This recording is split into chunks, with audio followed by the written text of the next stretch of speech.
సభకు నమస్కారం. ముందుగా మాన్యులు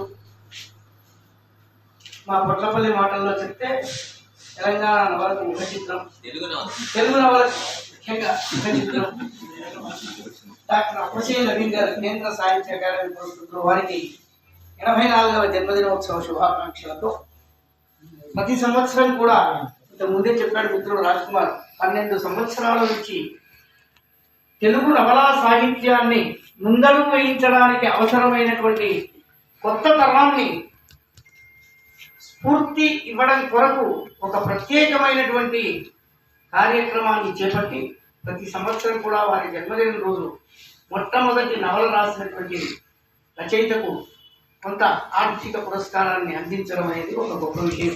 ఆ సభకి వాళ్ళు మళ్ళీ మనం ఏర్పాటు చేసుకున్నాం. ఈ కార్యక్రమంలో చాలా అంటే 2023 2024 సంవత్సరానికి సంబంధించిన పురస్కారాలు, అట్లాగే నవీన్ గారి కథలను గురించి ప్రత్యేకంగా కొన్ని వ్యాసాలు రాసి ఒక పుస్తకంగా ప్రచురించిన మిత్రుడు సదాశివ ఉన్నారు. ఆ పుస్తకం ఇవన్నీ ఆవిష్కరణ ఉన్నాయి. ఈ సభకు ముఖ్య అతిథిగా విచ్చేసినటువంటి ప్రొఫెసర్ రాజేశ్వర్ గారు, వేదిక మీద ఉన్నటువంటి కార్యదర్శి సంస్థ నవీన్ లిటరీ ట్రస్ట్ సంస్థ కార్యదర్శి స్వప్న గారు, మిత్రుడు సదాశివుడు గారు, వేదిక మీద ఉన్నటువంటి పెద్దలందరికీ కూడా నమస్కారం. సాధారణంగా రచయితలు అక్షరాల్లో జీవిస్తూ ఉంటారు. అక్షరం అనేది శాశ్వతమైంది. మనం ఉన్నా లేకపోయినా మనం సృష్టించిన అక్షర సృష్టి సాహిత్యం ఉన్నన్ని రోజులు కూడా లోకంలో ఉంటూ ఉంటుంది. అట్లాంటి ఒక అపురూపమైనటువంటి సాహిత్య సృష్టికి ముఖ్యంగా కథలు, నవలలు తెలుగు సాహిత్యంలో ఒక ప్రత్యేకమైనటువంటి స్థానాన్ని కల్పించి కొన్ని ప్రయోగాలను చేసి నవలాత్రయం ఒకసారి, మళ్ళీ తెలంగాణ జనజీవితానికి సంబంధించినటువంటి 3 ప్రత్యేకమైనటువంటి నవలలు రాసి అనుబంధమైనటువంటి నవలలను సృజించి కేంద్ర సాహిత్య అకాడమీ పురస్కారాన్ని అందుకొనడం డాక్టర్ నవీన్ గారి ప్రత్యేకత. ఇవాళ ఈ కార్యక్రమంలో దీన్ని ప్రారంభించమని పెద్దలు నవీన్ గారిని కోరుతూ ఉన్నాను. ముందుగా స్వప్న గారు కార్యదర్శి నివేదికను మనకు అందిస్తారు.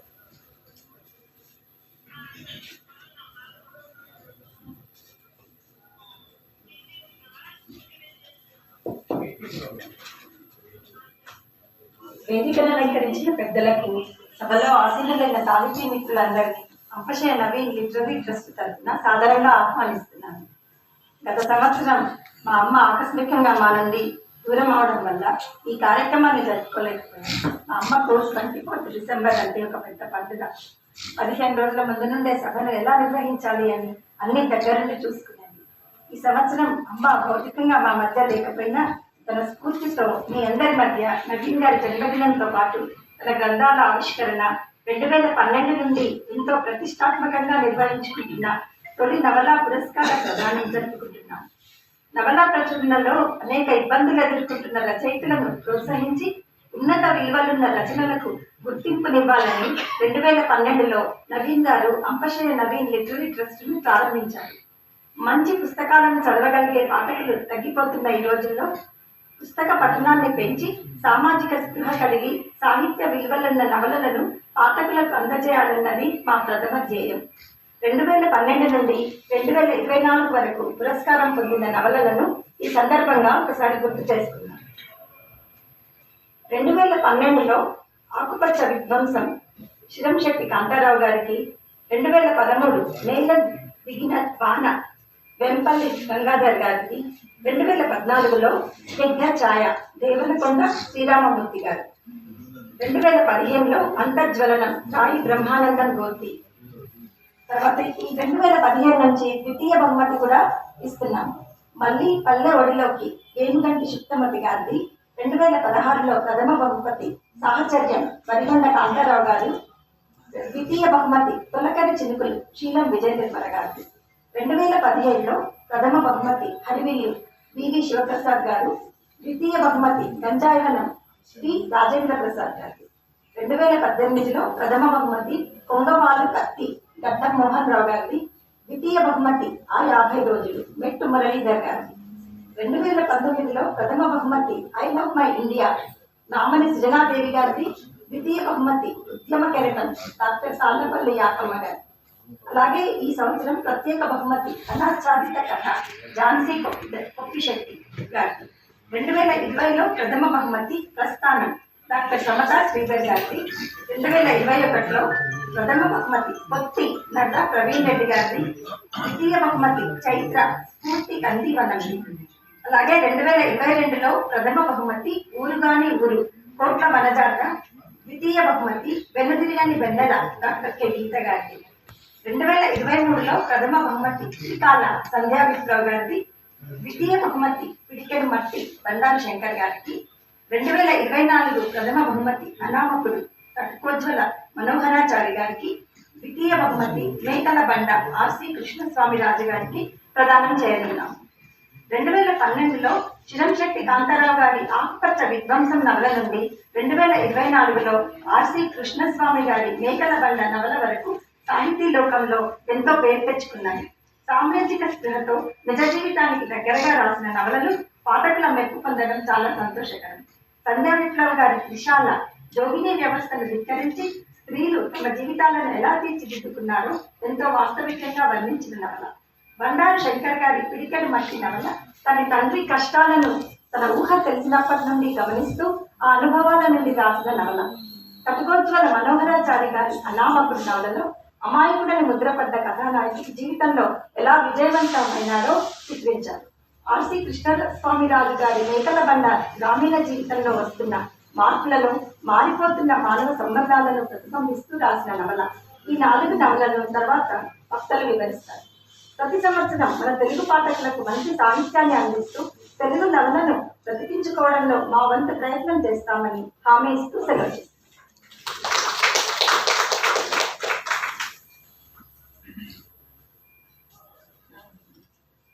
డాక్టర్ నవీన్ గారి ఇతరుది ట్రస్ట్ పక్షాన 12 ఏళ్ల నుంచి స్ఫూర్తివంతమైనటువంటి నవలకు పురస్కారాలు ఇవ్వడం, వాటి యొక్క సూక్ష్మంగా వాటి సమీక్షను స్వప్న గారు వివరించారు. సంతోషం, వారికి ధన్యవాదాలు. ఇప్పుడు పెద్దలు డాక్టర్ నవీన్ గారు తమ సభను ప్రారంభించాల్సిందిగా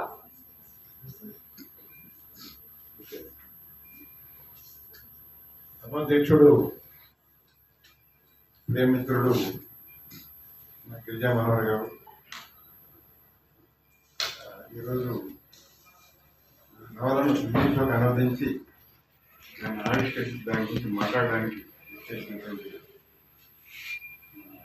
Rajeshwar, professor Rajeshwar, I'm proud to say you are my student. చాలా అచీవ్మెంట్స్ ఉన్నాయి ఆయనకి. ఆయన ఇంగ్లీష్ మన కాకతీయ యూనివర్సిటీలో కొంతకాలం పనిచేసింది. ఆ తర్వాత సౌదీ అరేబియాలో 5 సంవత్సరాలు ఇంగ్లీష్ లెక్చరర్గా అక్కడ సేవలు అందించాడు. ఆ తర్వాత ఇంకా గొప్ప విషయం,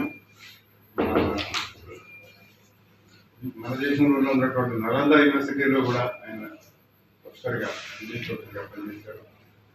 ఇప్పుడు ప్రతికాలం విశ్రాంతి తీసుకున్నప్పటికీ మళ్ళీ ఆయన కౌన్సిల్ ఫర్ హైయర్ ఎడ్యుకేషన్లో రీసెర్చ్ విభాగంలో డైరెక్టర్గా పనిచేస్తున్నారు. ఆయన నా నవల ప్రేమకు అవరతీర్ పెన్ను తీర్చాన్ని గురించి రాసినటువంటి దాన్ని బయోగ్రాఫికల్ నావల్ అంటారు. దాన్ని ఇంగ్లీష్లోకి చాలా గొప్పగా, చాలా అద్భుతంగా అనువదించాడు. ఆయన ఈరోజు ఇక్కడికి వస్తాను నేను చాలా చాలా చాలా సంతోషిస్తున్నాను. అట్లాగే ఒక ముఖ్య విషయం ఏంటంటే, నేను చాలా కథలు రాశాను. ఆ కథల్ని ఎవరు చదివి బాగున్నాయి అని అన్నప్పటికి కూడా వాటి గురించి రాయరు. ఏమైనా నవీన్ అనగానే నావలిస్ట్ అని మాత్రమే అంటారు. సో ఈసారి మా సదాశివ్ దాదాపు నేను 120 కథలు రాశానని నాకే తెలియదు. నేను 70-80 కథలు రాసి ఉంటాను అనుకున్నాను. కానీ ఆయన మొత్తం నేను రాసిన కథలన్నింటినీ కూడా వివరాలన్నీ సేకరించి ఏ కథ ఏ పత్రికలో వచ్చినా కూడా చెప్పి వాటి మీద విశ్లేషణాత్మకంగా రాస్తారు. దాన్ని ఒక పుస్తకంగా ప్రచురించాం. అభిషేక్ నవీన్ కథలు ఒక పరిశీలన అనే పేరుతో దాన్ని సదాశివ్ ఆ పుస్తకాన్ని రచించారు. కాకతీయ యూనివర్సిటీలో ఆయన తెలుగు లెక్చరర్గా ఆర్ట్స్ అండ్ సైన్స్ కాలేజీలో పనిచేస్తున్నారు. మంచి రీసెర్చ్ ఓరియంటెడ్, ఆల్రెడీ రీసెర్చ్ చేశాను, పిహెచ్డీ తీసుకున్నాడు. ఆయన రాసిన ఈ పుస్తకాన్ని ఆవిష్కరించబడుతుంది. ఈ కార్యక్రమం 2 భాగాలుగా జరుగుతుంది. ఏంటంటే మొదలేమో ఈ 2 పుస్తకాల ఆవిష్కరణ, ఆ తర్వాత అయిపోయిన సెకండ్ పార్ట్లో పురస్కారాలు గెలుచుకున్నటువంటి 4 నవలాకారులకు పురస్కారాలు అందజేస్తాం. కాబట్టి ఫస్ట్ పార్ట్లో ఈ 2 పుస్తకాల ఆవిష్కరణ ఉంటుంది. ముఖ్యంగా ఈ మాట్లాడే వాళ్ళకి, ప్రసంగం చేసే వాళ్ళకి వాళ్ళతో అభ్యర్థన ఏంటంటే టైం పాటించండి. ఎవరు మరీ ఎక్కువ టైం తీసుకోవద్దు. 10 to 15 minutes మాట్లాడవచ్చు. ఎందుకంటే మనం బాగా రాత్రి కాకుండా 8:39 లోపలనే ఈ సంభాషణ ముగించాలి అని అనుకుంటున్నా. అందుకని అందరూ దయచేసి ఈ టైం పాటించాలని కోరుతున్నా. అదే విషయం చెప్తారు. ఇప్పుడు తర్వాత కార్యక్రమాన్ని కొనసాగించమని అధ్యక్షుల వారిని కోరుతున్నాను. సమయ నిర్దేశం లేదు, సభకు ముఖ్యమైంది. లేకపోతే ఇంకోసారి సభకు రాదు. సభ వెళ్తే భయపడే ప్రమాదం. కాబట్టి దయచేసి ఈ కార్యక్రమంలో మొదట ప్రేమకు ఆవలి తీరం అనే నవలను ఆంగ్ల భాషలోకి అనువదించినటువంటి రాజేశ్వర గారి నవలను ఇప్పుడు ఆవిష్కరించి దాని గురించి వారు మాట్లాడారు.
Helja Manohar,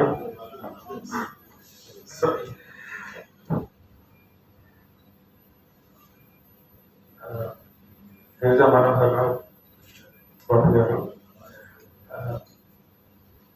Naveen sir, I address him all the time only as Naveen sir, and guests on the stage and friends in the audience. First of all,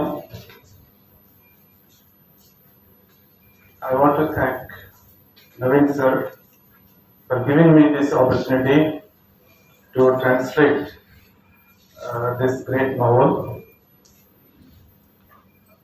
It's been around for quite a while, and sporadically has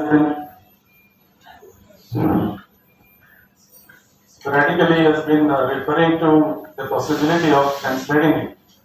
I kept postponing it because I got so busy with life, traveling abroad, working in international universities, and several responsibilities.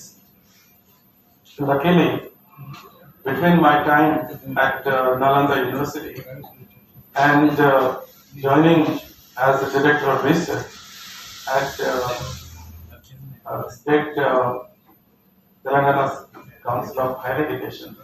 There was about 6 months, 7 months time. So I seized the opportunity to fulfill Sir's wish, and this is the reason.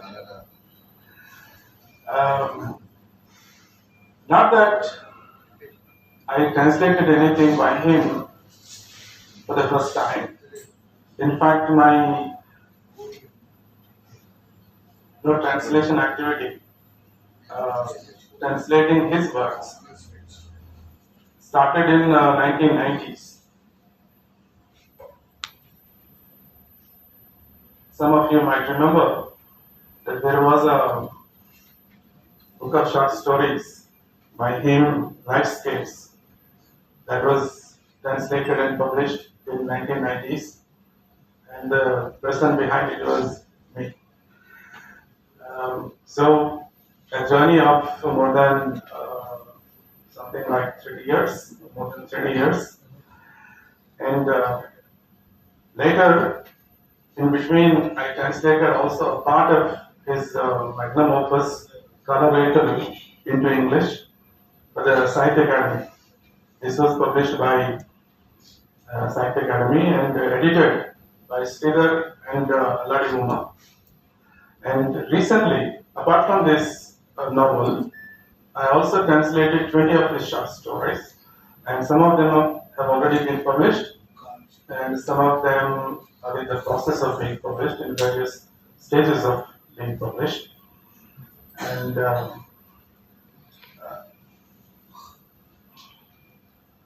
this, of course, is the first novel, not only Sir's, but anybody else's that I've translated. I've been translating only short stories all the time or parts of novels, but this time this is a full novel, and it also has an emotional connection with me. I'll explain later. Emotional connection in the sense, Chalam in some respects resembles me. Not very much, but in some respects, especially in connection with his father. My father also was a little like his father. So I established that emotional connection with Mr. Chalam, and it just happened to me that I should translate this novel. It was something that welled up in me, something that was suggested to me without my making an effort. So,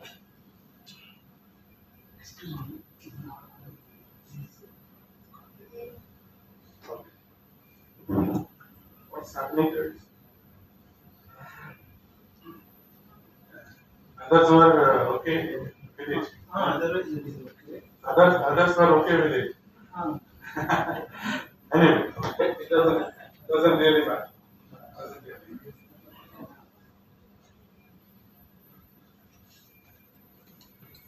So it's not just the literary relationship. It's not just the